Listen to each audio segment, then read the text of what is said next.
I've played a lot of games in my life, and on my 32 years on this planet, I've had good days and I've had bad days. Today is one of those bad days because I am sick. Now, this poses an interesting opportunity to provide something known as immersion in my life.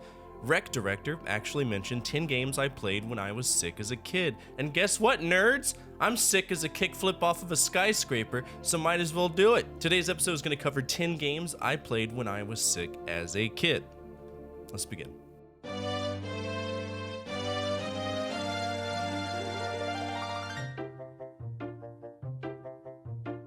When I was younger, I owned 3 consoles, the Nintendo 64, the PS2, and a Wii.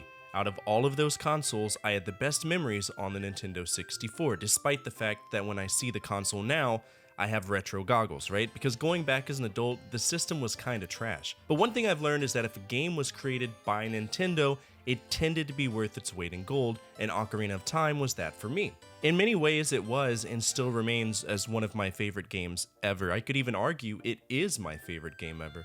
The music was great, the adventure seemed infinite because for the first time, I was in a 3D world with depth and character, and I appreciated that. It's funny too.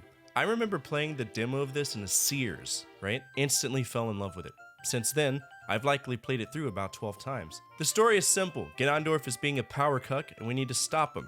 We do that by freeing the sages and fighting him in his anime weeb pig form. End scene. At some point, I'd like to play the Master Quest to see just how many things change.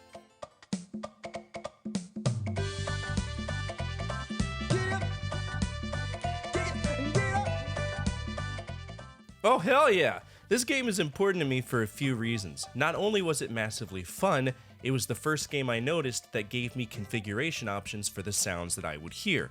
Now because I was an idiot as a kid, I chose the MIDI sounds. I only ever heard beeps and boops. But then one day my dad popped in his head and said, "Hey, what the fuck are you doing? Choose Sound Blaster. I built a good computer for you." It changed my life!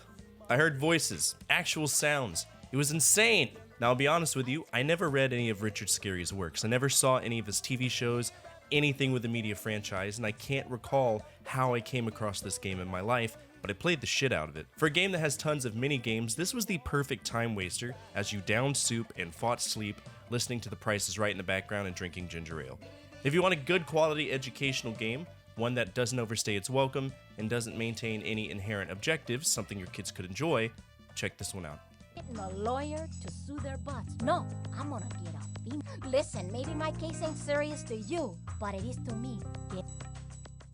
There was a time I wanted to be a surgeon. You ask kids what they want to be when they grow up, you'll get different answers. Aria wants to be a teacher. Tommy wants to be a forester.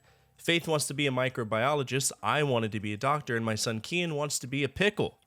Yeah, a pickle. He's pretty dead set on becoming one. Most of my PC games came from Office Depot. There was always a group of games that were affordable, and they tended to cover various topics. Now, Legacy Interactive created tons of medical games, and for me, Code Blue was the most interesting.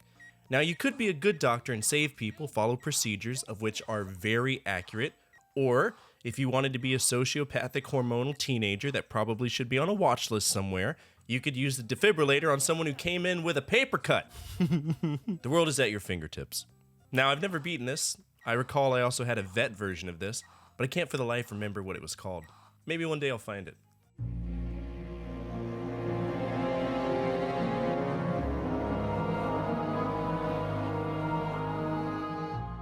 World of Warcraft was the third MMORPG I ever invested time into. The first was RuneScape, the second was Tibia, and then in high school I discovered World of Warcraft. Now, I didn't join at vanilla. I actually started during the era of Wrath of the Lich King, and what impressed me so much about WoW, at least before they started their microtransaction bullshit to power up levels to 90, was that every aspect was covered. The quests were cool, the world was expansive, we had jobs we could do to pass the time, raids were awesome, the dungeon finder was dope, there were so many achievements, and one of my favorite ones was just exploring, seeing how all of the environments changed, the music, challenging myself to enter alliance areas to fully unlock the Traveler achievement. It was wild, and I loved it. But I don't mess with it anymore. You know, I had a Death Knight like most people, a Worgen just for the interest, but my main was an Orc Hunter, named Crazy Beast. True story.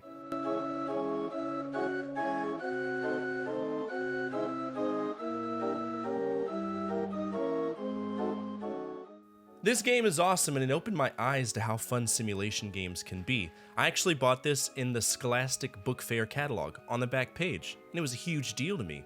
Historically, I was terrified of roller coasters. Don't ask me why, I just don't like lateral forces affecting my stomach. Makes me sick, it just makes me like anxious. Which is funny because now I use fighter pilot techniques when I go on these, and it makes it child's play, squeezing the abs, you don't feel anything.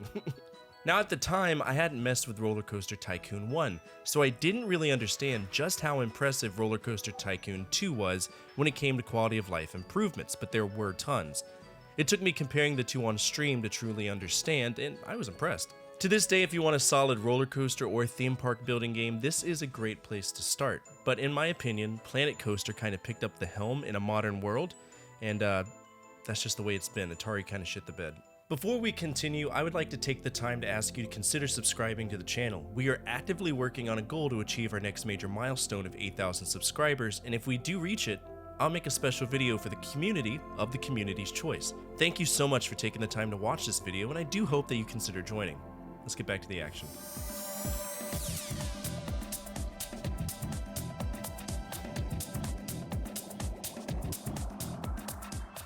One day I was in Walmart and I saw this, and my grandmother knew how much I loved Roller Coaster Tycoon 2, and this was the deluxe version. It had Roller Coaster Tycoon 3, Soaked, and Wild. I want to say it was the platinum version if we care about the proper titles.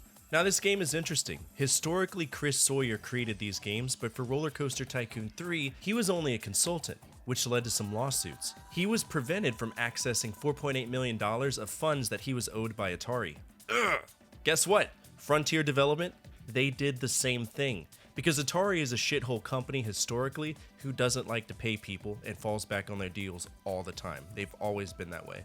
But that's a conversation for another day though. Roller Coaster Tycoon 3 to me was an even more impressive update. This time we could ride roller coasters. Hell, if it was vehicle based, we could get into the perspective of the person and ride it. That was insane to me. I could see firsthand how insane the death coasters I was building were. That's monumental. And guess what? Atari fucked it up with Roller Coaster Tycoon World. Oops!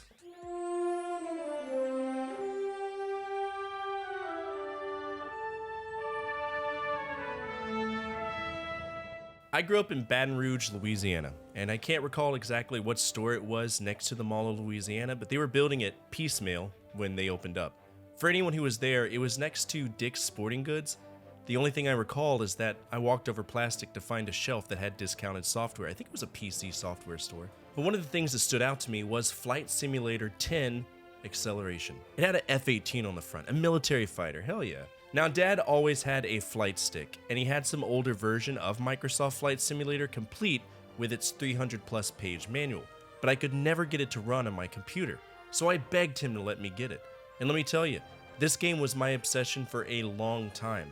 I like to think that this game kickstarted my interest in working on these kinds of aircraft, as it wouldn't be long after that I would enlist and join the Air Force, where I worked on F-16s for 11 years.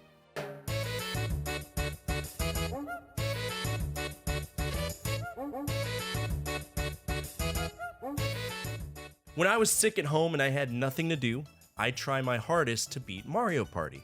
Now many of you might say, how can you beat a party game? Well, there are two distinct things that you can accomplish on the first Mario Party game. The first is getting 100 stars, which playing alone can be a chore. However, I played it on stream and I had 3 other folks playing with me over Parsec.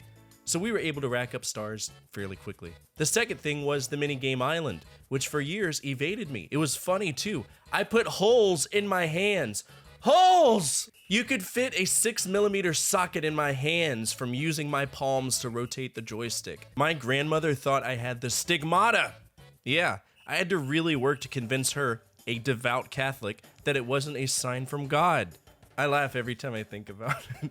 Mario Party has always been a great time waster though, and I love playing it with my family. It was designed with fun in mind, and while I've never played any of the other ones on the Nintendo 64, this will always hold a special place in my heart.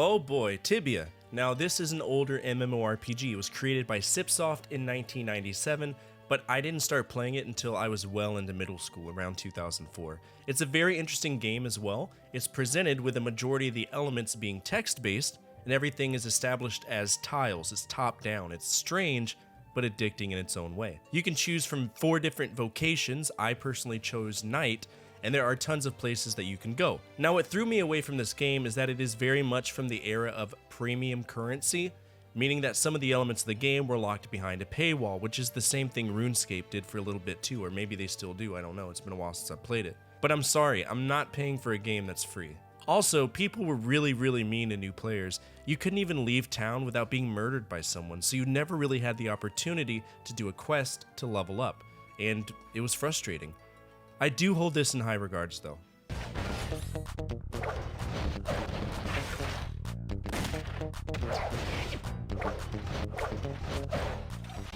Ever heard of 7th level? Oh boy, they made some shit, didn't they?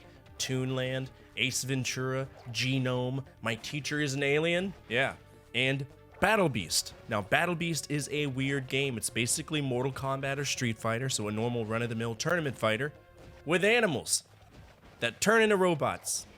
Pretty cool, right? Fuck no! This game blows. For some weird reason, I kept going back to it as a kid. Now, the principle of this game is awesome. The artwork is phenomenal, but they decided to spread out the fighting controls over, here you go, you ready for this? 33 different buttons on your keyboard with 0 controller support. So most of the time, you just move around, and guess what? The enemy does too. It's like the programming can't interpret what you're typing in, but I was so hard set on trying to beat it. And I hope someday to check it out again, because this is one of my first memories of PC gaming. And that's it for today. Sorry for the vocal quality, the house is sick, and I'm bound to get it with all the hugs and kisses I get from my awesome kids. But that being said, what did you play on your sick days growing up? I'd love to know down below, and I know that the community would as well. Speaking of our community, we are a group of phenomenal video gaming enthusiasts that love remembering a time when life was just a little bit easier to live. And if you made it to the end of this episode, you're already home with us. We are currently working on reaching that 8,000 subscriber milestone, so if you have any friends or family you want to share these videos with, feel free to. Should we make it there, I'll do a special video of the community's choosing. Finally, the single most important thing you can do for me is to hit that thumbs up button, as it directly impacts the visibility of the videos and the projects that I work on every single day. As always, from my family to your family, good energy, good vibes, Fortefyre out.